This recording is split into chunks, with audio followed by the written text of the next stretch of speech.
My girlfriend posted, "Ugh, stuck with boring boyfriend tonight" on her story. I commented, "Not anymore."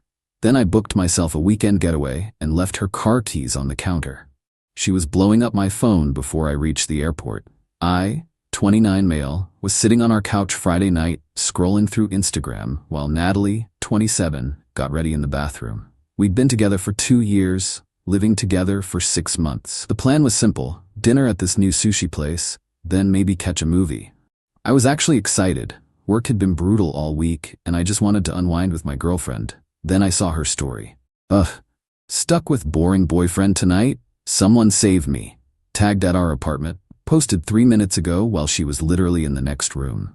I stared at my phone. Read it again. Boring boyfriend. Someone save me. 2 years. I'd supported her through her career change, helped her move 3 times, introduced her to my industry connections that got her current job. And I was boring? Someone she was stuck with? The bathroom door opened. She came out looking gorgeous as always. "Ready to go, babe?" I looked at her, then at my phone, then back at her. "Actually, change of plans," I commented on her story. "Not anymore." Her phone buzzed immediately. She grabbed it, and I watched her face go from confusion to panic. "Babe, what? I'm boring, right? You're stuck with me?" "It was just a joke. My friends and I always..." "Cool joke." I stood up. "Here's another one. I'm leaving." See, here's what Natalie didn't know. My buddy Devin had been planning a guy's weekend to his lake house. I'd turned it down because Natalie had complained last time about me abandoning her for a weekend. But suddenly, a weekend away sounded perfect. I grabbed my phone and texted Devin, "Still room for one more this weekend?" "Hell yeah, flight leaves at 10 p.m. I'll add you to the reservation." Natalie was following me to the bedroom. "Where are you going?" "We have dinner reservations." "You should probably find someone less boring to take." I threw clothes into my gym bag. She was getting increasingly agitated. "You're seriously upset about a stupid Instagram story? That's so immature." "Immature? You publicly humiliated me while I was sitting 10 feet away." "It's not public, it's just my close friends." "Your close friends list has 200 people on it, Natalie." Her car keys were on my keychain. I'd been using her car all week since mine was in the shop. I walked to the kitchen counter and deliberately placed them down. "Wait, you have my car?" "Not anymore. You can Uber to save yourself from the boring boyfriend." "This is ridiculous. You're overreacting." My phone was already buzzing. 18 missed calls before I even reached the airport. Update 1. The text started immediately. "This isn't funny anymore. You can't just leave. I said I was sorry. Answer your phone. Where are you going? My car better be in the parking garage. This is so childish." I turned on airplane mode and enjoyed my flight. Devin picked me up at the small regional airport near the lake. "Dude, your girlfriend is going nuclear on social media." He showed me his phone. Natalie had posted a series of stories. "When he can't take a joke. Single for the weekend, I guess. Some people are so sensitive." Then, the one that made me laugh. "Anyone want to go to Sushi Kara tonight? Have a reservation." Nobody had replied to that one. Saturday morning at the lake was peaceful. 4 guys, fishing gear, beer, and absolutely no drama. Until Devin's girlfriend called him. "Bro, put it on speaker," Garrett said. "This is gonna be good." "Your psycho friend's girlfriend is harassing everyone," Devin's girlfriend announced.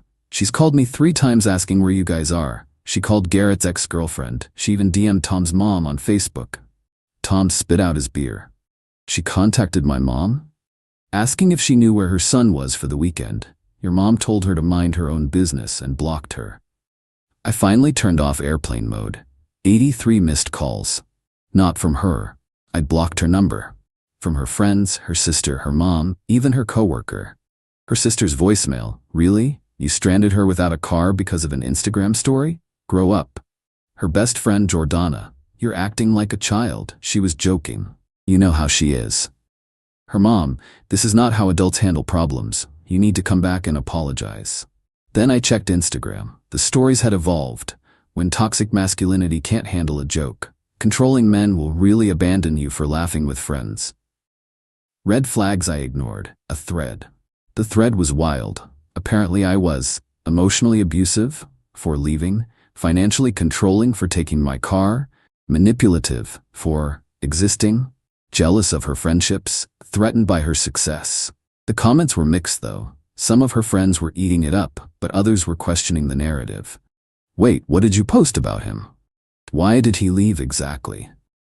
This seems like there's more to the story. One brave soul commented, didn't you post that you were stuck with your boring boyfriend? That's kind of mean. Natalie had deleted that comment quick. Update 2, Saturday afternoon, things escalated. She figured out where I was. Not hard, Devin had posted a picture of the lake house months ago and tagged the location. She convinced her friend Jordana to drive her the 3 hours to the lake. We were on the dock when we heard the car pulling up. Tom looked at me. Is that? Yep. She stormed down to the dock like she was in a movie. Full makeup, sundress, heels completely inappropriate for a wooden dock. We need to talk. Now. We really don't. You abandoned me. Without a car, I had to miss my Saturday morning yoga class. Garrett snorted. The tragedy. She spun on him. This doesn't involve you.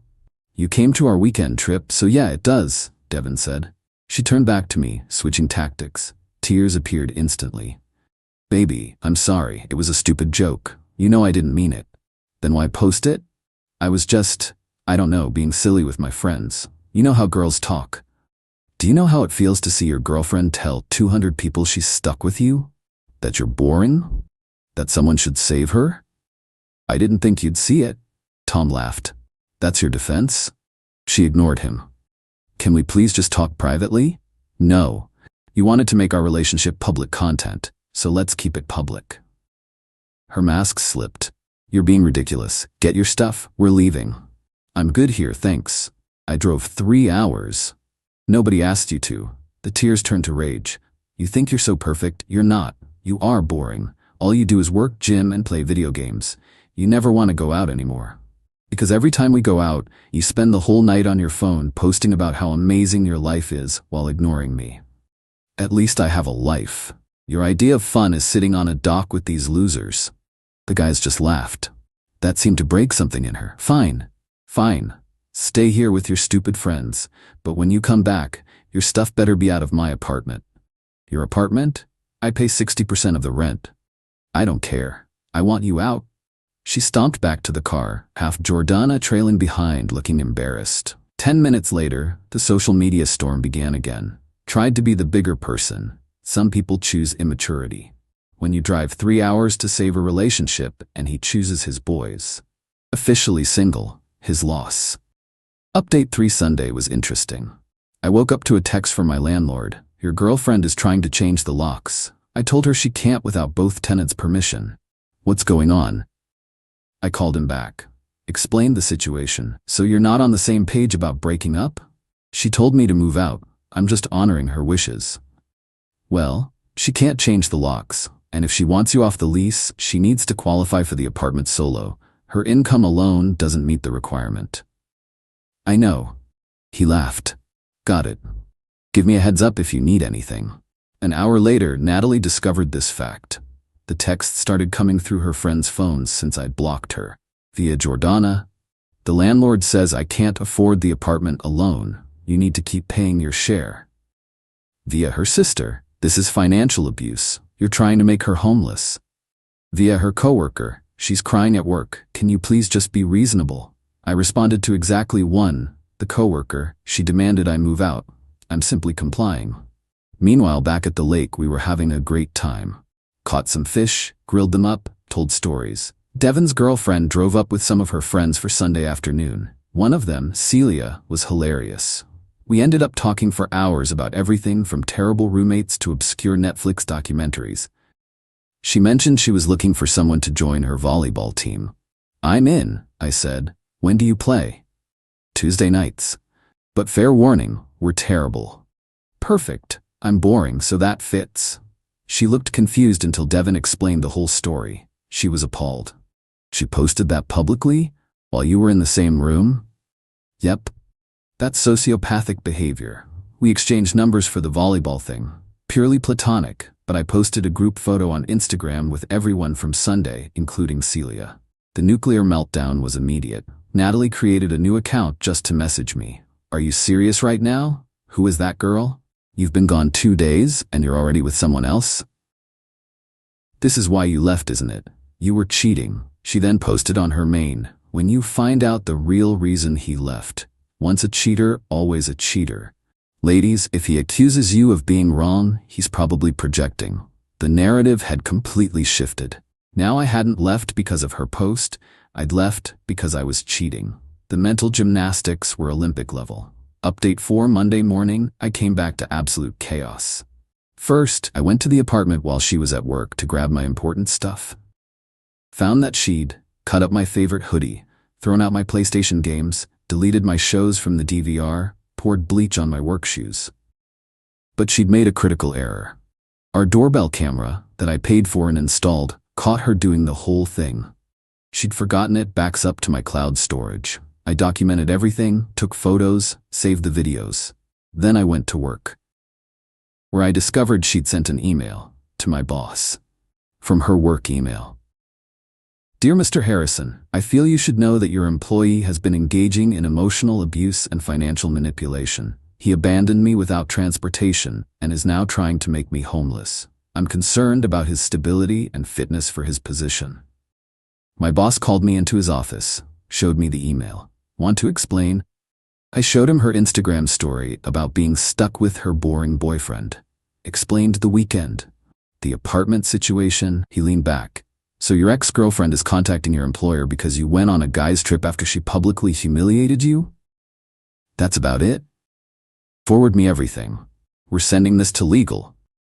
This is harassment. Her company apparently didn't appreciate her using work email for personal vendettas. By Tuesday, she was on administrative leave pending review. She had Jordana call me. "You got her suspended. How could you?" "I didn't do anything. She emailed my employer from her work account. That's on her. You need to fix this." How she chose to escalate. These are consequences. You ruined her life over an Instagram story. No, she ruined her own life by being entitled, destructive, and vindictive. I just refuse to be her doormat anymore. Wednesday, I met with a lawyer about the destroyed property.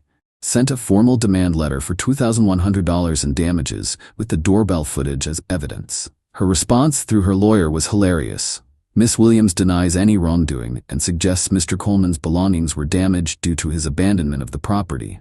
My lawyer's response: "Please review the attached video of Miss Williams pouring bleach on Mr. Coleman's shoes while saying, 'This is what you get for embarrassing me.'" Thursday, desperation set in. She showed up at my office at lunch. Please just talk to me.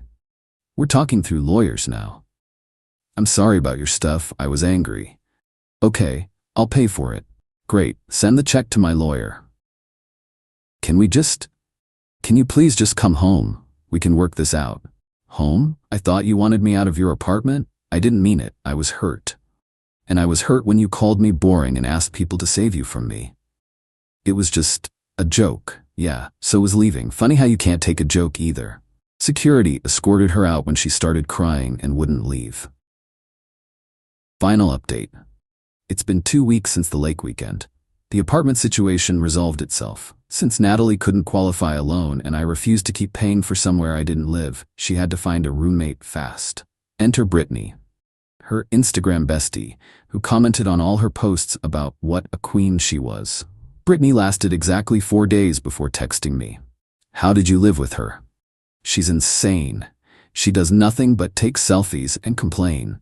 She used my skincare without asking and got mad when I said something. I'm already looking for somewhere else." Natalie's job situation got worse. The suspension turned into termination when they found out she'd been using company time to run her influencer account. Turns out posting 30 Instagram stories during work hours leaves a digital trail. She tried to spin it as firing me for having a social media presence touched discrimination, but that died when someone leaked that she'd been written up twice before for excessive personal phone use. The destruction of property case was settled out of court. Her parents paid the $2,100 to make it go away. Her dad called me to apologize. "We didn't raise her to be like this. Her mother and I are mortified." "I appreciate that, sir. She's been living in some fantasy world where she's the main character and everyone else is just props. You did the right thing leaving." The smear campaign backfired spectacularly. She kept changing her story. First I was boring, then I was controlling, then I was cheating, then I was abusive, then I was trying to make her homeless. People started noticing the inconsistencies. Comments like, "Which one is it?" and "This story changes daily" started appearing. Someone even made a TikTok about it. POV, watching someone's ex change the narrative every 12 hours, with screenshots of all her contradictory posts. It went semi-viral. Last I heard through mutual friends, she moved back with her parents, lost most of her real friends who got tired of the drama, is trying to become a relationship coach on Instagram. The irony. Posted about learning to love yourself after narcissistic abuse. More irony. Still posts stories about her healing journey to her steadily declining follower count. As for me, I got my own apartment, a nice one-bedroom closer to work, no roommates, no drama, just peace. Joined Celia's volleyball team. We're terrible but have a blast. Still have guys' weekends at the lake once a month. Started dating again but taking it slow. First question I ask, what's your relationship with social media? Red flag detector activated. The whole experience taught me something valuable. When someone shows you who they are through their actions, whether it's posting that you're boring while sitting in the next room or destroying your property when you stand up for yourself, believe them. Also learn that being boring is underrated. I'll take boring over whatever exhausting performance Natalie was putting on any day. My life is quieter now, calmer. Some might even say, boring. And honestly, it's perfect.